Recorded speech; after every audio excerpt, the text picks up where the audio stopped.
દર્શક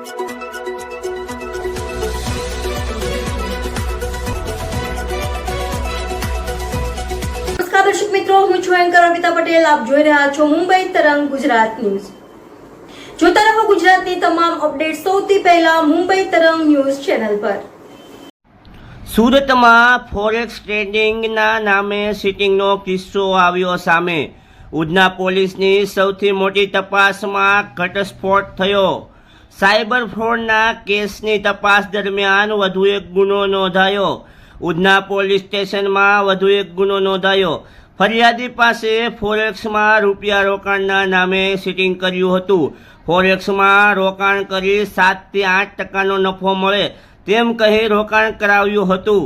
ઉધના પોલીસે 3 ઇસમોની ધરપકડ કરી, જેમાં મિત ખોખર છે.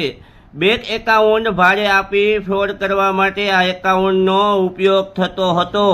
મીડિયામાં આરોપીનો ફોટો જોતા ફરિયાદી પોલીસ સ્ટેશન પહોંચ્યો હતો. ઉધના પોલીસે 36 લાખની ફોરેક્સ મનીના નામે ફરિયાદ નોંધાવી હતી. મુંબઈ તરંગ ન્યૂઝ, સુરત. સુરત શહેરના ઉધના પોલીસ દ્વારા એક સાયબર ફ્રોડની તપાસ ચાલુ હતી. આ તપાસમાં એક આરોપીનું નામ મિત ખોખર કરીને છે.